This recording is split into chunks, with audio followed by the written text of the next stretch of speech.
గ్రంథములో నుండి ఆదికాండము 28వ అధ్యాయము.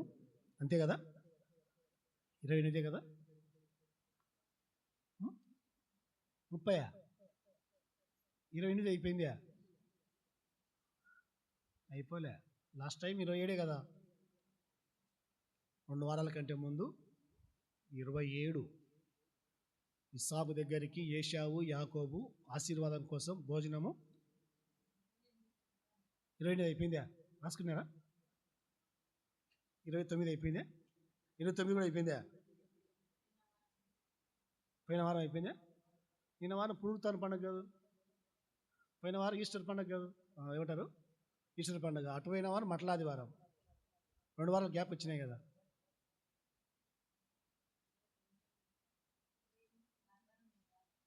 మాకు ఆదివారం నువ్వు రాలేదు. 20 చెప్పాలి కదా. ఇప్పుడు 28 గుర్తు. 20 చెప్పినానా? నేను ఆదివారం వేరే చెప్పిన, ఈస్టర్ పండుగ కదా. రాసుకున్నావా? నాకు తెలిసి చెప్పలేదు. పోయిన వారము ఆశీర్వాదము ఏశావు దగ్గర, ఏశావు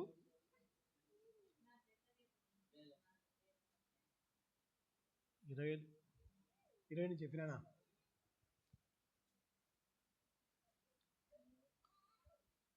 ఏం చెప్పినా చెప్పండి. జక్కయ్య దాంట్లో ఉందే. జక్కయ్య గురించి ఏం చెప్పినానంటే, యేసుప్రభువును చూడాలని.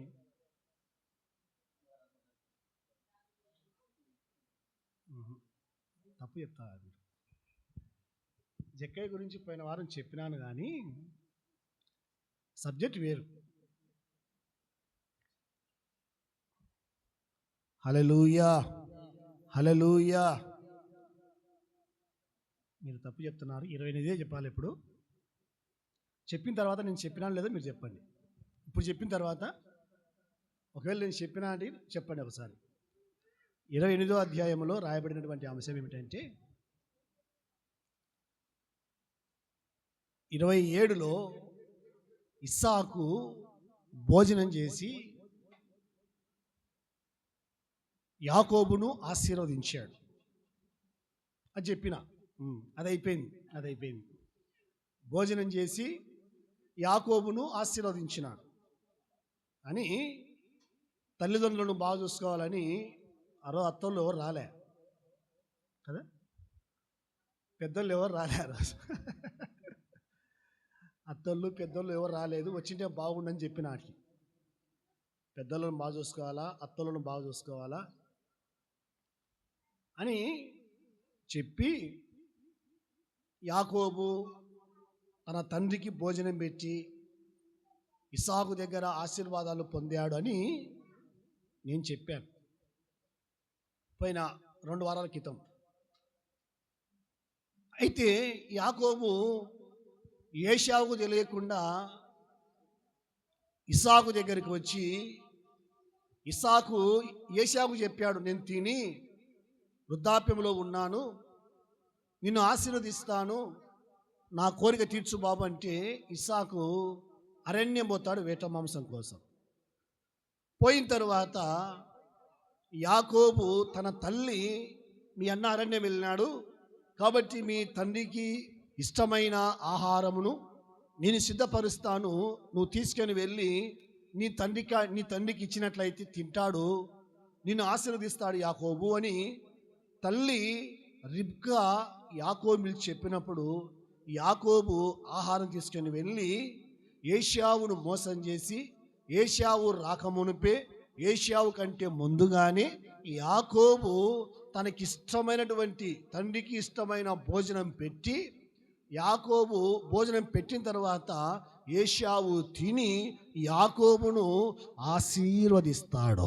హల్లెలూయా. ఆశీర్వాదాలు పొందుకుంటాడు.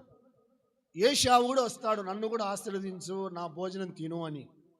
ఇంకా నాకు కడుపు ఖాళీ లేదు నాయన, నేను తినలేను, సరే తినకుంటే వాళ్ళే, నన్ను ఆశీర్వదించు అని ఏశావు ఇస్సాకును అడుగుతాడు. ఇస్సాకు అంటాడు, నా దగ్గర ఇంకా ఆశీర్వాదాలు లేవు, మొత్తం యాకోబుకి ఇచ్చాను అంటాడు. ఏశావు ఎంత మోసగాడు, నన్ను మోసం చేసి నా జ్యేష్ఠత్వాన్ని తీసుకున్నాడు. యాకోబు మోసం చేసినాడా, ఏశావు మోసపోయినాడా? హల్లెలూయా. ఎందుకంటే ఏశావు దేనికోసం అమ్మాడు ఈ జ్యేష్ఠత్వాన్ని యాకోబుకు? చిక్కుడుగాయల కూర కోసం.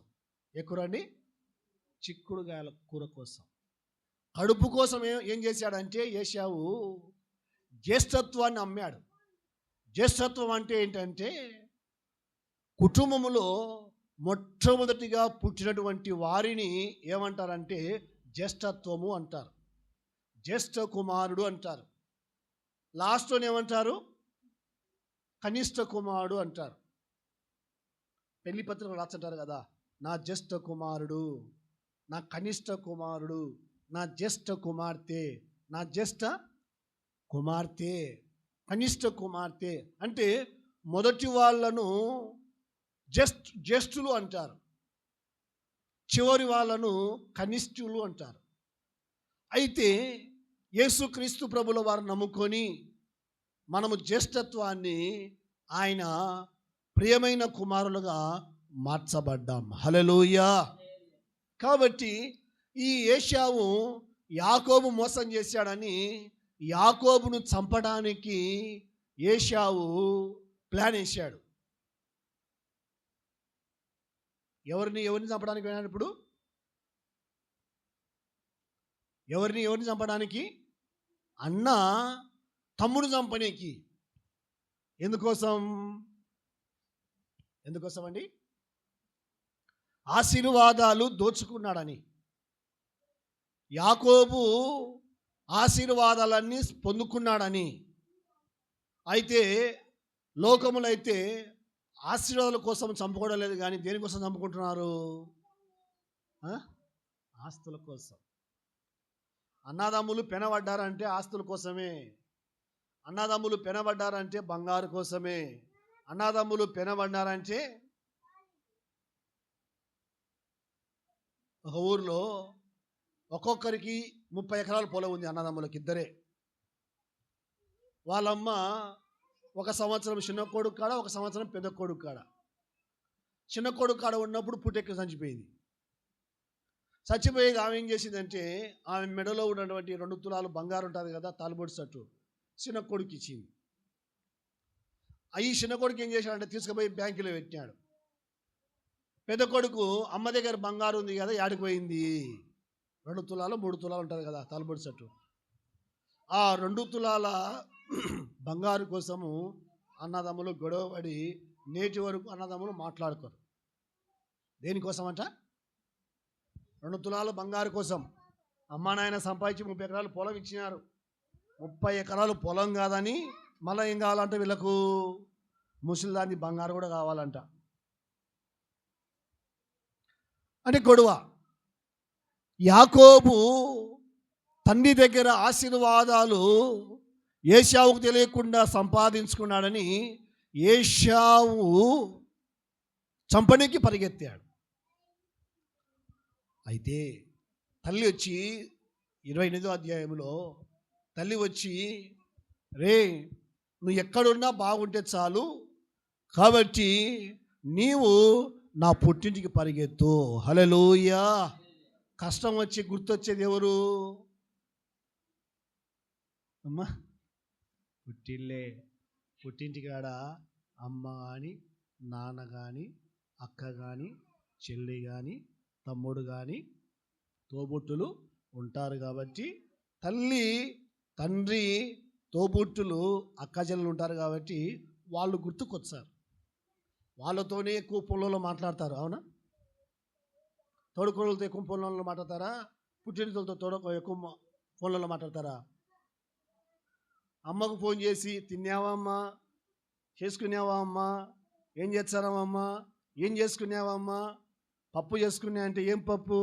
వంకాయ పప్ప, బుడంకాయ పప్ప, మామిడికాయ పప్ప, గోంగూర పప్ప, చిక్కుడుకాయ పప్ప. చిక్కుడుకాయ ఏర్లే పప్పులో. అని అడుగుతారు.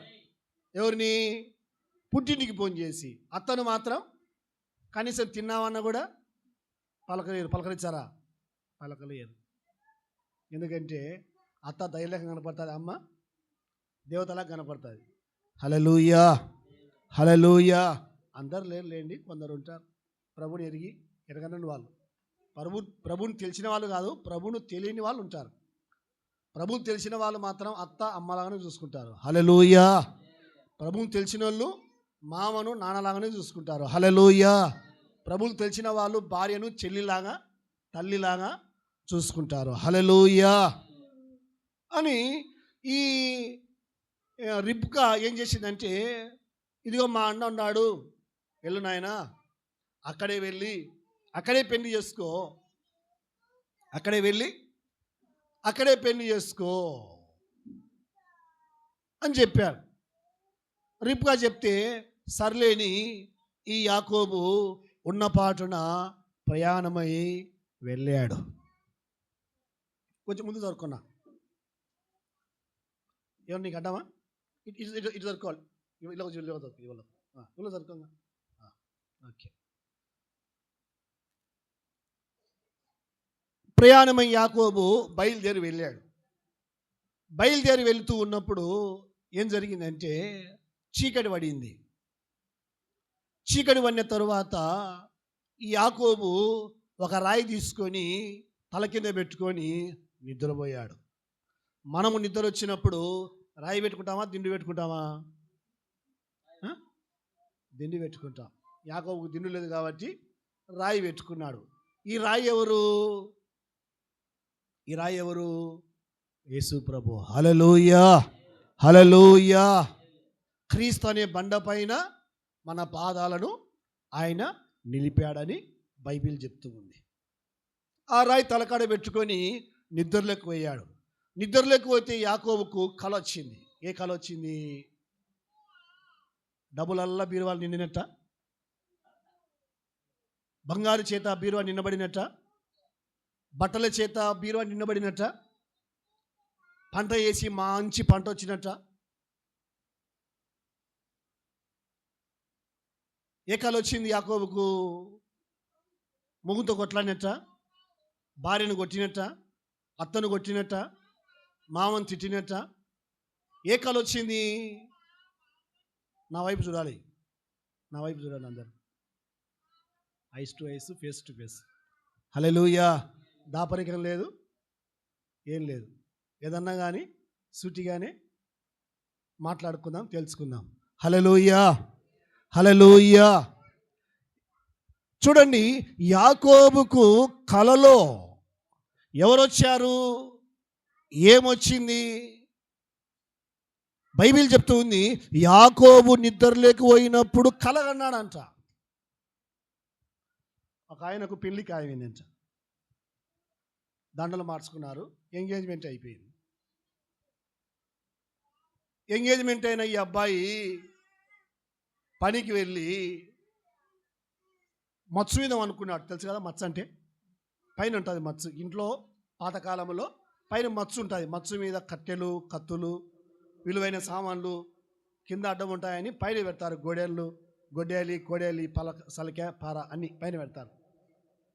ఈయన ఏం చేశాడంటే, కింద స్థలం లేదని పోయి మత్స్సు మీద అనుకున్నాడు.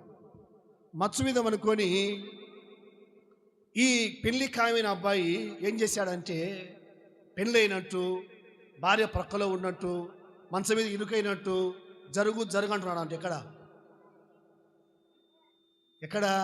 నిద్రలో జరుగంటున్నాడంట. భార్య ఇట అనుకుంది, భర్త ఇట అనుకున్నాడు, జరుగంటున్నాడంట. జరిగినాడు. భార్య జరుగని చెప్పిందంట. జరుగంటున్నాడంట. భార్య జరిగినాడంట. కింద పడినాడంట. యానుంచండి మత్స్సు మీద నుంచి. పెళ్ళి కానప్పుడే పెళ్ళి అయినట్టు కల వచ్చింది మన ఆయనకు. కొందరు ధనవంతులైనట్టు కల వచ్చాది, కొందరికి బంగారు మొత్తం వడ్డానంతో సహా, కొందరికి పిచ్చి, బంగారు లేకపోయినా రోడ్లు కొనుక్కొని బంగారు వేసుకున్నట్టు. ఏమంత పిచ్చి బంగారు పిచ్చినాలా, బైబిల్ పిచ్చినాలా? మనకు ఏ పిచ్చినాలండి? బట్టలు పిచ్చినాలా, బైబిల్ పిచ్చినాలా? బట్టలు ఎన్నిసార్లు చూసుకుంటారు, బైబిల్ ఎన్నిసార్లు చూసుకుంటారు మీరు? యేసు గురించి ఎన్నిసార్లు మాట్లాడుకుంటారు, లోకం గురించి ఎన్నిసార్లు మాట్లాడుకుంటారు? యాకోబు కలలో ఎవరు వచ్చినారు? నిద్రలో ఉన్నాడు యాకోబు, తలకాడ రాయి పెట్టుకొని నిద్రలో ఉన్నాడు. నిద్రలో ఉన్నటువంటి యాకోబుకు దేవుని సన్నిధిలో, నిద్రలో ఉన్న యాకోబు దగ్గరికి పరలోకములో నుండి దేవుడు నిచ్చెన వేసి, ఆ నిచ్చెన మీద దేవదూతలు ఎక్కుచూ దిగుచూ ఉన్నట్లు, ఆ నిచ్చెనలో కొనభాగములో దేవుడు యాకోబుతో మాట్లాడినట్లు, యాకోబు భయపడకు, నీవు అడుగు పెట్టు ప్రతి స్థలాన్ని నేను నీకు ఇస్తాను, నేను నీకు తోడై ఉంటాను, నేను అబ్రహాము దేవుడను, ఇస్సాకు దేవుడను, ఇదిగో నేను నీకు తోడై ఉండి నిన్ను ఆశీర్వదిస్తాను, నేను నీకు తోడయ్యుండి నిన్ను హెచ్చిస్తాను, నిన్ను ఘనపరుస్తాను, నిన్ను, నీ సంతానమును, నీ కుటుంబాన్ని, నీ భార్య పిల్లలను ఆశీర్వదిస్తాను. హల్లెలూయా. యాకోబు పెళ్ళయిందా? పెళ్ళే కాలే. కానీ దేవుడు ఏమంటున్నాడు వచ్చి? ఏమంటున్నాడండి? నేను నిన్ను, నీ సంతానాన్ని తూర్పు, పడమర, ఉత్తర, దక్షిణ నలు దిశలుగా ఆశీర్వదిస్తాను. నేను చెప్పిన మాటలన్నీ కూడా నెరవేర్చేంత వరకు నేను నీకు తోడై ఉంటాను, నేను నిన్ను కాపాడుతాను, నేను నిన్ను భద్రపరుస్తాను. మనకెవరు వచ్చారు కలలో? మా అత్త నిద్రపోయి ఏడుస్తూ ఉంటుంది. నేను ఒకరోజు కొత్తగా పెళ్ళైనప్పుడు ఏమబ్బా ఏడ్చాదని పోతే నిద్రలో ఏడ్చాలి. ఆమెకు నిద్రలో ఏడ్చే అలవాటు అంట. డ్రైవర్కి ఏం అలవాటు, కండక్టర్కి ఏం అలవాటు? బస్సు ఎక్కినా ఉంచి కండక్టర్ రైట్ రైట్ అంటాడు, బస్సు ఆగమని ఓల్డన్ అంటాడు. ఈ కండక్టర్ పనుకున్నా ఉంచి భార్య పక్కన అనుకొని రైట్ రైట్ అంటాడు. డో ఓల్డర్ అంటాడు. ఇంకా డ్రైవర్ ఏమంటాడు? రైట్ కాల్తో ఎక్సలెటర్ ఒక్కుతాడు, లెఫ్ట్ కాల్తో గేరు క్లచ్ వస్తాడు, లెఫ్ట్ రైట్ హ్యాండ్తో స్టీరింగ్ పట్టుకొని తిప్పుతూ ఉంటాడు, లెఫ్ట్ హ్యాండ్తో గేరు మార్చుతూ ఉంటాడు. భార్య చేయి పట్టుకొని ఇటు అంటాడంట, ముందుకు అంటున్నాడంట, ఎన్నికి అంటున్నాడంట, లెఫ్ట్ అంటాడంట, రైట్ అంటాడంట, ముందుకు అంటాడంట, బ్యాక్ అంటాడంట. లేచి నాయన నీకు దండాలే, నా చెయ్యి ఇరగొడతావు తల్లి తండ్రి. అంటే కొందరికి పగులు ఏమైతే చేస్తారో, పగులు ఏమైతే మాట్లాడతారో, పగులు ఎక్కడికైతే వెళ్తారో, పగులు ఏం చేస్తారో అవే కలలోకి. నాకు ఒకరోజు కళ వచ్చింది. ఏ కళ చెప్పమంటారా? సీఎంకి వెళ్ళి ప్రార్థన చేసినట్టు. ఎవరికండి? అప్పుడు జగన్ సీఎం ఉన్నాడు. తాడేపల్లికి వెళ్ళి ఆయన నాతో ప్రార్థన చేయించినట్టు కళ వచ్చింది.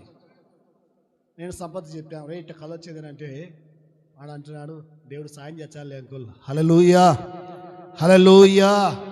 దేవునికి బిడ్డలారా, ఈ యాకోబుకు కలలో ఎవరు వచ్చారు?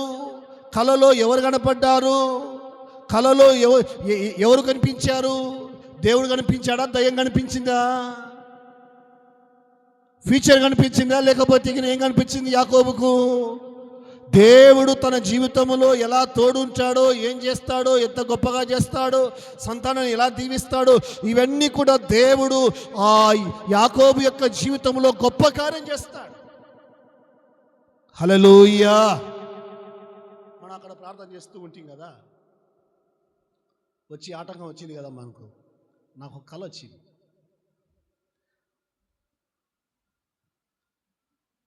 కట్టబడినటువంటి ఒక ఇండ్లే దేవుడు మనకు సహాయం చేసినట్లుగా నాకు కళ వచ్చింది. చెత్త చెదారము, మట్టి, దుమ్ము, చెత్త అంతా కూడా ఉండేది. దేవుడు కళ చూపించినట్లుగానే అద్భుతకరంగా దేవుడు మంచి ఇండ్లను దేవుడు ప్రసాదించాడు. హల్లెలూయా, హల్లెలూయా. నేను గోవిందపల్లిలో సేవ చేసినప్పుడు కూడా 2003వ సంవత్సరంలో సేవ చేసినప్పుడు కూడా అక్కడ నాకు కల వచ్చింది. ఒక ఇంట్లో ప్రార్థన చేస్తూ ఉండేవాళ్ళం. అయితే ఒక ఇటుకలతో కట్టబడిన ఒక ఇల్లు కనపడింది, షెడ్డు కనపడింది. దేవుడు ఆ స్థలాన్ని, ఆ షెడ్డునిచ్చినట్లుగా దేవుడు అద్భుతకరంగా గోవిందపల్లిలో నేను అక్కడ సేవ ముగించుకొని కోయిలకుంట్లకు వచ్చిన తర్వాత దేవుడు అద్భుతకరంగా కట్టబడినటువంటి ఒక పెద్ద షెడ్డు, ఇటుకెళ్ళు కోళ్ళపారం షెడ్డు దేవుడు యేసుకృప మందిరానికి ఇచ్చాడు. హల్లెలూయా, హల్లెలూయా. దేవుని పిల్లలు, దేవుడు నమ్ముకున్న వారు దేని గురించి కలలు కనాలి? డబ్బు గురించా, బంగారు గురించా, ధనము గురించా, ధాన్యము గురించా, సంసారం గురించా, కుటుంబము గురించా, పొలము గురించా? దేని గురించి కలలు కనాలి? ఎత్తు బస్తా, ఎత్తు ఎత్తు, ఆగిపోతుంది మిల్లరు. అది కేవలము మన జీవితములో అది జీవనమే, జీవితం కాదు అది. అది కేవలము మన జీవనం, బతకడానికి అంతే. కుటుంబ పోషణకు, పిల్లల పోషణకు, తినటానికి త్రాగటానికి మాత్రమే. అయితే ఆ పని చేస్తూ ఏ పనైనా కానీ, కాంక్రీట్ పని కానీ, వ్యవసాయం పని కానీ, కూలి పని కానీ, ఇంటి పని కానీ, వంట పని కానీ, ఏ పని చేస్తున్నా నీ ఆత్మ ఏం చేస్తూ ఉండాలంటే దేవుణ్ణి స్తుతిస్తూ ఉండాలి. గట్టిగా చప్పట్లు కొట్టండి. హల్లెలూయా. నేను వింటూ ఉంటా, ఒక్కొక్కళ్ళు నేను ప్రార్థన చేయడానికి వెళ్ళిన తర్వాత వంట చేస్తూ ఉంటారు. ఎంత చక్కగా పాట పాడుతూ వంట చేస్తూ ఉంటారు. నేను విన్నట్టుగానే ఉంటా. ఏమక్క పాట పాడొచ్చు కదా మందిరంలో అంటే, నాకేడొచ్చాయన్నా పాటలు అంటే, నీకు వచ్చాయన్నా నాకు తెలుసులే. ఏం తెలుసన్నా అంటే, నేను చూసినా నువ్వు పాట పాడేది. ఎప్పుడు చూసినావున్నా అంటే, వంట చేస్తూ ఉన్నప్పుడు బాగా పాట పాడుతూ. వంట చేసినా, ఇంటి పని చేసినా, పొలం పని చేసినా, ఎక్కడ ఉన్నా, ప్రయాణములో ఉన్నా నీ మనసు, నీ ఆత్మ ఏం చేస్తూ ఉండాలంటే పాడుతూ, వాక్య ధ్యానం చేస్తూ దేవుని స్తుతిస్తూ ఉండాలి. హల్లెలూయా. నేను డ్రైవింగ్ చేస్తూ ఉంటా. నేర్చుకోరా నాయన కార్ అంటే ఒక నేర్చుకున్నారు. ఎవరైనా అడ్డం వచ్చారు, ఏదైనా అడ్డం వచ్చాది, పిల్లలు అంటారు, ఏమనుకున్న మనిషి ఎక్కడ పెట్టుకున్నావు అంటారు. నన్ను ఏడుంటుంది నా మనసు? ఎక్కడుంటుంది నా మనసు? పాస్టర్ డ్రైవింగ్ చేయకూడదంట. ఎందుకు డ్రైవింగ్ చేయకూడదంటే, ప్రభువా ప్రార్థన చేయడానికి వెళ్తున్నా, ప్రభువా వాక్యం వెళ్తున్నా, ప్రభువా వాళ్ళకి ఏ వాక్యం చెప్పాలి అని వాక్య ధ్యానములో దైవజనుడు నీలమైపోయి ఆ వాక్యాన్ని నెమరు వేసుకుంటూ దేవునిలో ఉంటాడు. హల్లెలూయా, హల్లెలూయా. అవును, నేను సేవకు వచ్చిన తర్వాత సేవకుని కాకముందు, సేవకు వచ్చాను, సేవకుని కాకముందు ఏం చేసేటానంటే కలలో చెట్లకు వాక్యం చెప్పేటండి. ఎవరికండి? ఎందుకు చెట్లకు వాక్యం చెప్పాడు అంటే, వాక్యం చెప్పడానికి ధైర్యం రావడానికి ఏం చేసేటోనంటే, ఊరు బయటికి వెళ్ళి, పొలాలకి వెళ్ళి, చెట్ల కాడ కూర్చొని, చెట్ల కాడ నిలబడి చెట్లకు వాక్యం చెప్పేటోని, కొమ్మలకు వాక్యం చెప్పేటోని, పూలకు వాక్యం చెప్పేటోని. ఎందుకు? అలవాటు కావాలని. హల్లెలూయా, హల్లెలూయా. అదే అలవాటు నాకు కళలు కూడా వచ్చింది. ఒక మాట చెప్పమంటారా? నేను సేవకి వెళ్ళి ఇంటికి పోయిన తర్వాత 9-10 అవుతుంది. అప్పటికే ఇంటికాడ అక్క నిద్ర కొట్టి ఒకసారి లేచింటుంది. ఆమె బలహీనత ఏంటంటే నిద్ర వెళ్ళి వచ్చి నిద్ర రాదు. నా బలహీనత ఏంటంటే పడుకుంటా. మా నాయన నాకు చిన్నప్పుడు పడుకుంటూ పాట పాడు నిద్రపోయేటాడు. ఏ పాట పాడేటాడు అంటే, రేయి పగలు నీ పద సేవ అని పాట పాడేవాడు. సేవ చేసేవాడు కాదు, కానీ ఈ సేవ చేసేవాడు ఎక్కువ. ఈ సేవని ఆ రోజు మందిరానికి వచ్చేవాడు కాదు, పాటలు పాడేవాడు. ఎప్పుడు నేర్చుకున్నాడు కానీ పడుకునేప్పుడు మాత్రం ఆ పాట పాడుతూ నిద్రపోయేటాడు. నాకు పడుకునే అలవాటు. పడుకునే తర్వాత ఏ అలవాటు అంటే, ప్రార్థన చేసుకుంటా, బైబిల్ నుంచి ధ్యానం చేసుకుంటా, లేకుంటే పాటన వాడుకుంటా. అది నాకు వినపడతా కానీ పక్కన వాళ్ళకి వినపడదు. అట పాట పాడుతుంటే ఆమె అంటుంది, నేను నిద్ర అన్నా వద్దా, నువ్వు వచ్చి పాట పాడుకుంటావంటే. నా అలవాటు పాట పాడితే నాకు నిద్ర వచ్చాది, పక్కన వాళ్ళు కాదు, నేను పాడుకుంటే. హల్లెలూయా హల్లెలూయా. అలా పాట పాడుకుంటే నిద్ర లేకపోతా. నేను ఎందుకు ఈ మాటలు చెప్తున్నానంటే, యాకోబు తలకాడ రాయింది. నీ తలలో ఎవరుండాలి? ఇప్పుడు రాయి ఉండాలి. ఆ రాయి ఎవరు? యేసుప్రభు ఉండాలి. యేసుప్రభు నీ తలలో ఉంటే గిన నీకు ఇప్పుడు ఏ కళలు వచ్చాయి? యేసుప్రభు కళలు వచ్చాయి. రాయి లేకుండా సంసారం ఉంటే తలలో ఏ కళ వచ్చాది? సంసారం వచ్చాయి. డబ్బు తలలో ఉంటే ఏ కళ వచ్చాది? అదే వచ్చాది. అవునంటారా కాదంటారా? కళ అంటే మనం ఏదైతే చేస్తూ ఉంటామో నిమగ్నమై, ఏవైతే మాట్లాడుతుంటామో నిమగ్నమై, ఎక్కడికి వెళ్తే వెళ్తుంటామో అవే రిపీట్ అవుతాయి కళలో. మనం ఎక్కడున్నా మన తలలో యేసు ప్రభు ఉన్నట్లయితే కళలో యేసు ప్రభే, దర్శనములో యేసు ప్రభే. గట్టిగా చప్పట్లు కొట్టండి. హల్లెలూయా హల్లెలూయా. దేవుడు ప్రత్యక్షమయ్యాడు, చెప్పాడు, మాట్లాడిన తర్వాత మెలకొచ్చిన తర్వాత అదే రాయి తీసి అదే స్థలంలో నాటి, ఇది దేవుని యొక్క మందిరమే కానీ మరొకటి కాదని చెప్పి ఆ యొక్క రాయి మీద నూనె పోసి, ఇది బేతేలు, ఇది యెహోవా గవిని, పరలోకం యొక్క గవిని అని చెప్పి దేవుని సన్నిధిలో ఒక తీర్మానానికి వచ్చాడు. చూడండి, ఒక తీర్మానానికి వచ్చాడు. ఏ తీర్మానం అది? చివరి 3 అధ్యాయం 3 వచనాలు 19, 20, 21, 22 వచనాలు. మరియు అతడు ఆ స్థలమునకు బేతేలు పేరు పెట్టెను. అయితే మొదట ఆ ఊరి పేరు లూజు. అప్పుడు యాకోబు, నేను తిరిగి నా తండ్రి ఇంటికి క్షేమముగా వచ్చున్నట్లు దేవుడు నాకు తోడై ఉండి నేను వెళ్ళుచు ఉన్న ఈ మార్గములలో నన్ను కాపాడి తినుటకు ఆహారమును, ధరించుకున్నటకు వస్త్రములను నాకు దయచేసిన ఎడల యెహోవా, వినాలి, జాగ్రత్తగా వినాలి, నా వైపు చూస్తూ, యెహోవా నాకు దేవుడై ఉందును. మరియు స్తంభముగా నేను నిలిపిన ఈ రాయి దేవుని మందిరము అగును. మరియు నేను నాకు ఇచ్చు యావత్తులో 10వ వంతు నిశ్చయముగా నీకు చెల్లించదని మొక్కుకొనెను. హల్లెలూయా.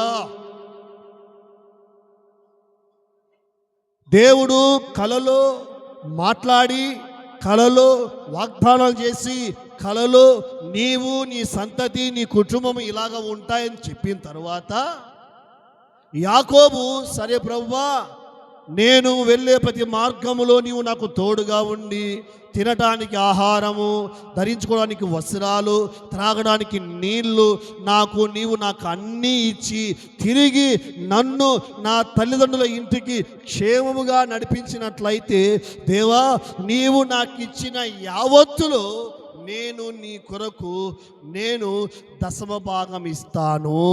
గట్టిగా చప్పట్లు కొట్టండి. హల్లెలూయా. ఏం చేశాడండి? దేవునికి ఏం చేశాడు? 10వ భాగం ఇచ్చాడు. 10వ భాగం ఇస్తానని తీర్మానం చేసుకున్నాడు.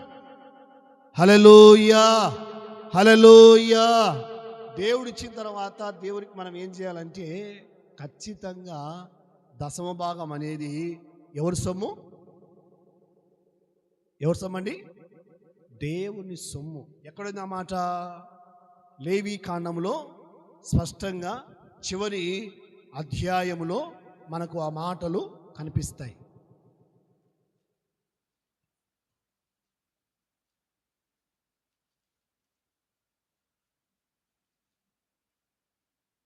ఇరవై 27వ అధ్యాయము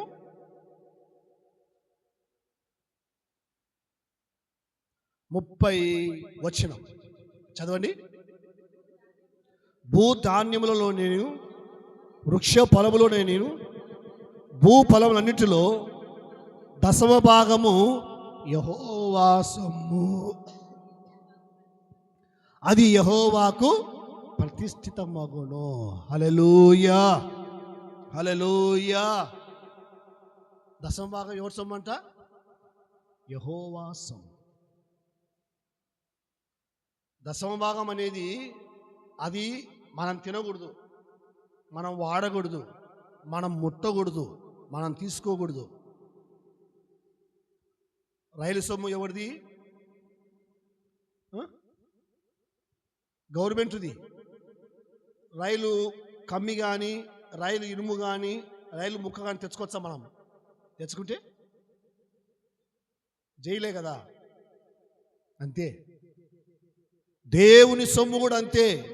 దేవుని దశమ భాగం అనేది దేవునికి యెహోవా సొమ్ము. అది హల్లెలూయా, హల్లెలూయా. భూధాన్యములోనేమి వృక్ష ఫలములోనేమి ప్రతి దాంట్లో మనం ఏం చేయాలంటే దేవుని కొరకు మనము తీసి పెట్టాలి. హల్లెలూయా. మూటి విప్పామనుకో, విప్పే ముందు మనం మొదట వాడకూడదు. ఏం చేయాలా? ఆ బియ్యం సంచిలో ఎన్ని కేజీలు ఉంటాయి? బియ్యము 50 కేజీలు ఉంటాయి. దశమభాగం ఎంత దాంట్లో? 50 కేజీలు బియ్యం ఉంటాయి కదా, దాంట్లో దశమభాగం ఎంత? 5 కేజీలు. 5 కేజీలు తీసి మందిరంలోకి తీసుకొని వచ్చి నువ్వు వాడాలా. హల్లెలూయా. అప్పుడు బియ్యం అయిపో. దేవుడు రాబడిచ్చిన తర్వాత, బట్టుబడిచ్చిన తర్వాత దేవునికి దశమ భాగం తీసి పెట్టి తర్వాత నువ్వు వాడాలి. అప్పుడు నీ చేతుల కష్టాయితము నువ్వు అనుభవిస్తావు. చినిగిపోయిన సంచులు వేయకుండా నీ చేతుల కష్టాయితము దేవుని యొక్క బిడ్డలారా గంపలో ఉన్న పిండి తరిగిపోకుండా ఉన్నట్లు, పాత్రలో ఉన్న నూనె తరిగిపోకుండా ఉన్నట్లు దేవుడు నీ కష్టాయితాన్ని కూడా అలాగున దీవిస్తాడు. హల్లెలూయా. బానే మచ్చు ప్రకటిస్తున్నావు నువ్వు, కాబట్టి నీ సంగతి ఏంటి అని నా ఆత్మ నాకు చెప్పింది. ఎవరు చెప్పారండి? నువ్వు మచ్చలే బాగానే ప్రకటిస్తున్నావు కాబట్టి దశమ గురించి నువ్వు ప్రకటిస్తున్నావు, బాగానే ఉంది, నువ్వు ఇచ్చున్నావా అని అడిగింది నన్ను ఆత్మ. ఇప్పుడు కాదు, నేను సేవకు వచ్చినప్పుడే కొత్తలో. వెంటనే నేను ఏం చేశానంటే సేవకు వచ్చిన మొదటి నుంచి ఆ రోజు నుంచి ఈ రోజు వరకు దేవుడు నాకు 100 రూపాయలు ఇచ్చే ఖచ్చితంగా 10 రూపాయలు తీసి పెడతా, 200 ఇచ్చే 20 తీసి పెడతా, 300 ఇచ్చే 30 తీసి పెడతా, 400 వచ్చి 40 తీసి పెడతా, 1000 రూపాయలు వచ్చి 100 తీసి పెడతా. ఈ మధ్య కాలంలో పరిశుద్ధాత్మ దేవుడు నాకు ప్రేరేపించాడు. విశ్వాసులు 100కు 10 ఇచ్చిరి, నువ్వు 100కు 10 ఇచ్చి ఏం లాభం? వాళ్ళకు నీకు తేడా ఏం లాభం? వాళ్ళు విశ్వాసులు, నువ్వు సేవకులువి, ఏం లాభం చెప్పు? నాకు చెప్పింది నా మనస్సాక్షి, నా పరిశుద్ధాత్మ దేవుడు నాకు ప్రేరేపిస్తూ నాతో మాట్లాడుతున్నాడు. సరే ప్రభువా, వాళ్ళు దశమ భాగం 10% ఇచ్చే, నేను 30% నీ పరిచర్య కొరకు నేను వాడతాను. హల్లెలూయా, హల్లెలూయా. మీరు నా కానుక ఇచ్చారు కదా, దాంట్లో నాకు ఎంత అన్నైన దేవుడు, దాంట్లో 10% కాదు, నేను 30% దేవుని సేవ కొరకు, పరిచర్య కొరకు, సంఘం కొరకు, దేవుని యొక్క పరిచర్య కొరకు తీయాలి అని ఈరోజు కాదు, దేవుడు నాకు చెప్పినప్పటి నుంచి 30% దేవుని కొరకు తీసి పెడుతున్నాను. హల్లెలూయా, హల్లెలూయా. దేవుడు నాకు 10,000 ఇచ్చాడు అనుకో, ఇప్పుడు నేను దేవునికి ఎంత ఇవ్వాలి? మీ గురించి నా గురించి ఎంత ఇవ్వాలండి? 3,000 ఇవ్వాలి. 1,00,000 రూపాయలు ఇచ్చాడు ఎంత ఇవ్వాలి? ఇప్పుడు దేవునికి నేను ఎంత ఇవ్వాలండి? 10,000, 20,000, 30,000? 30,000 ఇవ్వాలి. హల్లెలూయా. మీరైతే 10,000, నేనైతే 30,000. ఎందుకంటే దేవుడు మన జీవితంలో కార్యాలు చేస్తూ ఉండే కొలది మనం ఏం చేయాలంటే తిరిగి మనము దేవుని కొరకు ఖర్చు పెట్టే వారిగా ఉండాలి.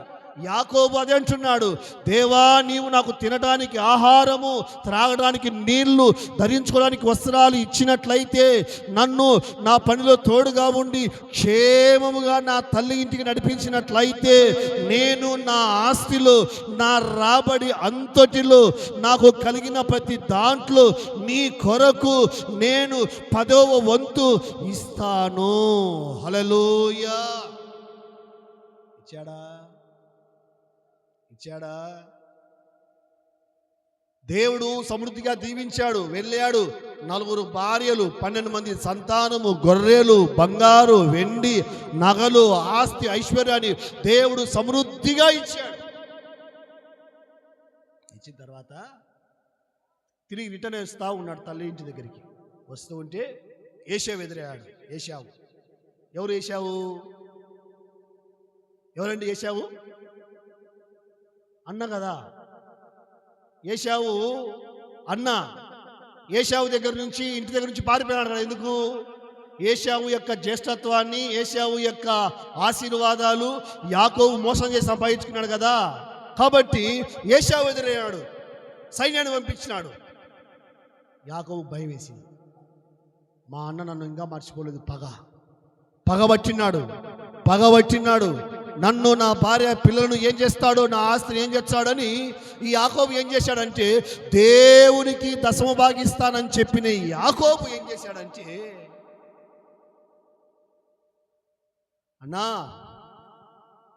అన్నతో రాజీ పడుతూ ఉన్నాడు.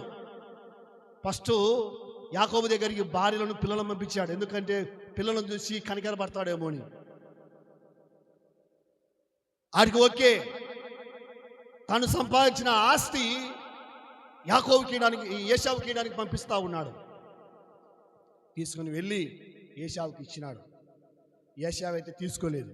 లేదులే, నాకు కూడా దేవుడు ఇచ్చినాడు అంటే, లేదని దేవునికి ఇవ్వవలసినటువంటి ఆ 10వ భాగాన్ని తీసుకొని వెళ్ళి వేశ్యలతో తిరిగినటువంటి ఏశావుకు, తిరిగిపోతైన ఏశావుకు, త్రాగుడుపోతైన ఏశావుకు తీసుకుపోయి యాకోబు ఏశావుకి ఇచ్చినాడు. ఏశావు కష్టాలు పడ్డాడా, సుఖపడ్డాడా? ఏశావు, యాకోబు క్షమించండి, కష్టాలు పడ్డాడా, శ్రమ పడ్డాడా, సంతోషపడ్డాడా? పోయేటప్పుడేమో తలకాడు రాయి పెట్టుకొని దేవుని కలలు, దర్శనాలు అన్నీ అనుభవించాడు. కానీ తిరిగి వెళ్ళేటప్పుడు దేవునితో వాగ్దానం చేశాడు, దేవునితో ఒడంబడిక చేశాడు.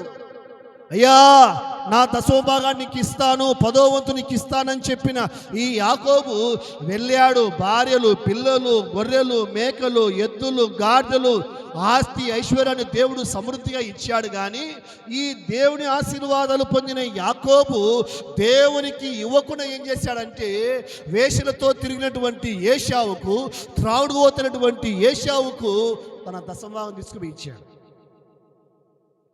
ఏమైపోయాడు యాకోబు? దారిలోనే భార్య చనిపోయింది. ఎవరు? పేరు చెప్పండి. తప్పు చెప్పాకని మళ్ళా దెబ్బతింటారు. అమ్మ పేరు తప్పు చెప్పినా వేరే విధంగా ఉంటుంది, భార్య పేరు తప్పు పేరు చెప్పకూడదు. ఏం పేరు? యాకోబు భార్య పేరు. బాగా ప్రేమించి పెళ్లి చేసుకున్నాడు. 7 సంవత్సరాలు కొలువు చేశాడు. 7 సంవత్సరాలు కాదు, 14 సంవత్సరాలు చేసినాడు. ఫస్ట్ లేయా కోసం 7 సంవత్సరాలు, నాకు ఏ లేయా వద్దు, జబ్బు కళ్ళది అని నాకు లేయా వద్దు, నాకు రాహేలే కావాలని మళ్ళీ రాహేల కోసం ఏం చేశాడు? మళ్ళీ 7 ఏళ్ళు చేశాడు. ఇప్పుడు ఎన్ని రోజులైంది? 14 ఏళ్ళు అయింది. ఎవరి కోసం చేశాడు బానిస పని? రాహేల కోసం. ఎందుకోసం? ఇష్టపడ్డాడు, ప్రేమించినాడు కాబట్టి. అంతగా ఇష్టపడి ప్రేమించి పెళ్లి చేసుకున్న ఈ రాహేలు ఏశావు పుట్టిన తర్వాత, ఏశావు తమ్ముడైన బెన్యాము పుట్టిన తర్వాత వెంటనే చచ్చిపోయింది. అమితంగా ప్రేమించిన భార్య ఇప్పుడు ఏమైపోయింది? చనిపోయింది. ఈ 12 మంది పుట్టిన తర్వాత లేక లేక లేక లేక లేక లేక లేక లేక లోకమాత పుట్టింది. ఎవరు? యాకోబుకు 12 మంది కొడుకులు, మళ్ళా బిడ్డ కూడా ఉంది కదా. ఎవరు? దీనక్క. ఈ దీనక్క అమ్మ దగ్గర, నాయన దగ్గర, అన్న దగ్గర, తమ్ముడి దగ్గర ఉండకుండా ఫ్రెండ్స్తో పాటు టూర్కి వెళ్ళింది. ఎక్కడికి? టూర్కి వెళ్ళింది. అన్యజనుల మధ్యకి వెళ్ళింది.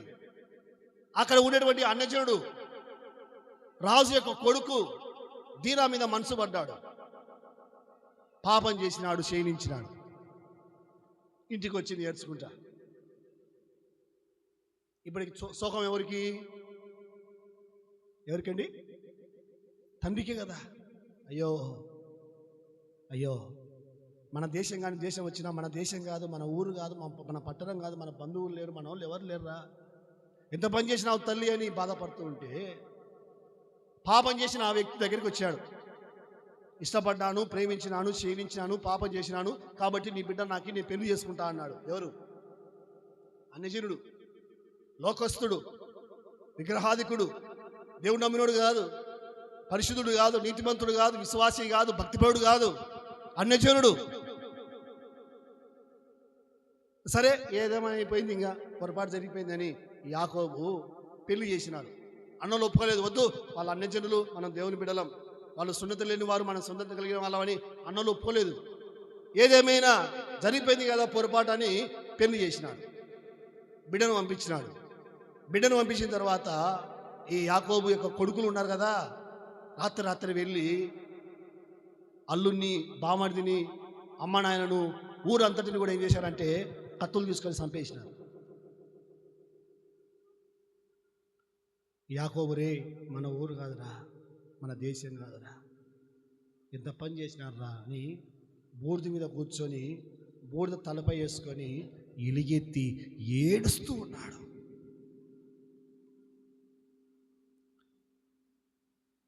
రాహేలు కొడుకైనటువంటి యేషేపు ఉన్నాడు. యేషేపు రూపవంతుడు, సుందరవంతుడు, దేవుని ఎందుకు భయభక్తులు కలిగిన వాడు, పరిశుద్ధుడు. యాకోబు ఎలాగైతే కలలు కంటాడో యేషేపు కూడా అలాగా కలలు కనేవాడు. ఏశావు మీద కుతంత్రం కలిగి మిగతా వాళ్ళ అన్నలు మరి ఏం చేశారంటే ఏషేపుని ఏం చేశారండి? డబ్బుకు అమ్మేసినారు. ఫస్ట్ గుంతలో వేసినారు, తర్వాత అమ్మేసినారు.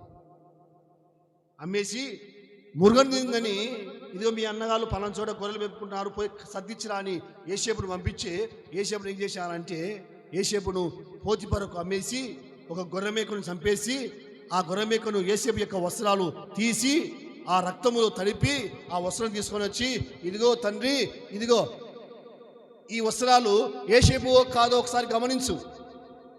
అవునా యేసేపే. ఏమైంది? మురుగాలు తినేసినాయి మురుగాలు. అయ్యో, నేను గాఢంగా ప్రేమించినటువంటి యేసేపు నీతిమంతుడు, భక్తిపరుడు, యథార్థవంతుడు, ఇలా జరిగిపోయిందని ఎలుగెత్తి రొమ్ము కొట్టుకొని ఏం చేసినాడండి? ఏడ్చాడు. ఇవన్నీ కూడా ముందు భాగంలో వచ్చాయి మనకు.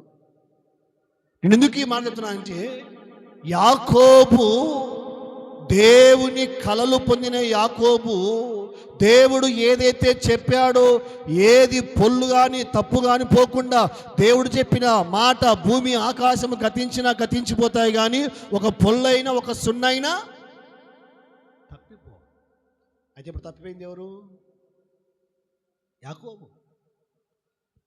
దేవుని యొక్క బిడ్డలారా, యాకోబు అన్నాడు, నేను ఇచ్చానయ్యా, నా ఆస్తిలో దశమభాగం అంతా కూడా ఇచ్చానయ్యా అని చెప్పినటువంటి యాకోబు ఏమైపోయాడంటే, దేవుని యొక్క బిడ్డలారా, ఇంత శ్రమపడ్డాడు. అందుకే ప్రసంగి గ్రంథంలో 5వ అధ్యాయంలో రాయబడి ఉంది, నువ్వు ఒకవేళ మొక్కుబడి చేసుకున్నట్లయితే ఆలస్యం చేయకుండా మొక్కుబడి చెల్లించకపోతే నష్టము. చెల్లిస్తాను అని చెప్పకపోయినా పర్వాలేదు, కానీ చెప్పిన తర్వాత ఏం చేయాలా? కొందరు ఏం చేస్తారంటే, అయ్యా నాకు కొడుకునిచ్చే నీ సేవకి అంటారు, తర్వాత ఇయ్యరు, నష్టపోతాం. దేవునికి మనం ఏదైతే ఒప్పుకుంటామో, డబ్బు ఒప్పుకున్నా, దశమభాగం ఒప్పుకున్నా, బంగారు ఒప్పుకున్నా, స్థలం ఒప్పుకున్నా, పొలం ఒప్పుకున్నా, ఏమి ఒప్పుకున్నా మనము దేవునికి ఇవ్వవలసిన దేవుని సొమ్ము మనం ఇచ్చినట్లయితే దేవుని సన్నిధిలో ఇంకా సమృద్ధిగా దీవించబడతాము. హల్లెలూయా. అవును, కొందరు ఒప్పుకుంటారు, ప్రభువా నాకు సహాయం చేయ, వారం మందిరానికి వచ్చా ప్రభువా అంటారు. నెక్స్ట్ వారం కల్లా ఉండదు. నా దగ్గరకు చాలామంది చెప్తా ఉంటారు, కొత్తలో బేదంజల్లో మందిరం కట్టిన తర్వాత స్థలము, మందిరము మొత్తం కట్టాను, అయిపోయింది, ఇంకా ప్రతిష్ట చేయాలా. ఒకటి నా దగ్గరకు వచ్చి పొట్టేలు కొనిచ్చన్నా నీకు అన్నాడు. సర్లే అని పొట్టేలు మాట్లాడినా. పొట్టేలు మాట్లాడించి తీసుకొచ్చిన తర్వాత పొట్టేలు కట్ చేసి నాకు పొట్టేలు తిన్న తర్వాత ఆ మంచి లేడుగా లేడు. పొట్టేలు డబ్బులు ఇచ్చిన ఆయన మందిరానికే రాలే. ఎందుకోసం రాలేదు నాకు తెలియదు. డబ్బులు ఇవ్వాలని ఆలోచనతో రాలేదు, డబ్బులు లేక రాలేదు నాకు తెలియదు. ఇప్పుడు డబ్బులు ఎవరు ఎట్టి ఇవ్వాలి? నేను మందిరం అనేది, స్థలం అనేది, ప్రతిష్ట అనేది ఆయన చూసుకుంటాడు. హల్లెలూయా, హల్లెలూయా. పని అయితే ఆగిపోలేదు, దేవుడు సహాయం చేశాడు. ఆ డబ్బులు అయితే నేను ఇచ్చాను. నేను ఎందుకు ఈ మాట చెప్తున్నానంటే, దేవుని సన్నిధిలో మనం ఏదైతే ఒప్పుకుంటామో, కొందరు మందిరంలో అన్నం పెడతాను ఒప్పుకుంటారు కానీ గుర్తుండదు. కొందరు మందిరానికి అధ్యక్ష ఇజ్జెచ్చ అని ఒప్పుకుంటారు, చేయరు. మందిరానికి అధ్యక్ష ఇజ్జెచ్చ అది ఇచ్చా ఇది ఇచ్చా అని ఒప్పుకుంటారు, చేయరు. ఏదైతే మన హృదయంలో తీర్మానం చేసుకుంటామో అది మనం ఖచ్చితంగా ప్రభు సన్నిధిలో నెరవేర్చే వారిగా ఉండాలి. హల్లెలూయా. ఒకసారి దేవుని మందిరానికి, ఇది దేవుని మందిరం అని, ఇది దేవునికని ఇచ్చిన తర్వాత అది దేవునికే సంబంధం, మనకు సంబంధం కాదు. హల్లెలూయా, హల్లెలూయా. ఎందుకంటే మన దేవుడు పరిశుద్ధుడు గనక మన దేవుని యొక్క సన్నిధిలో మనము దేవునికి సమర్పించే వారిగా ఉండాలి. హల్లెలూయా.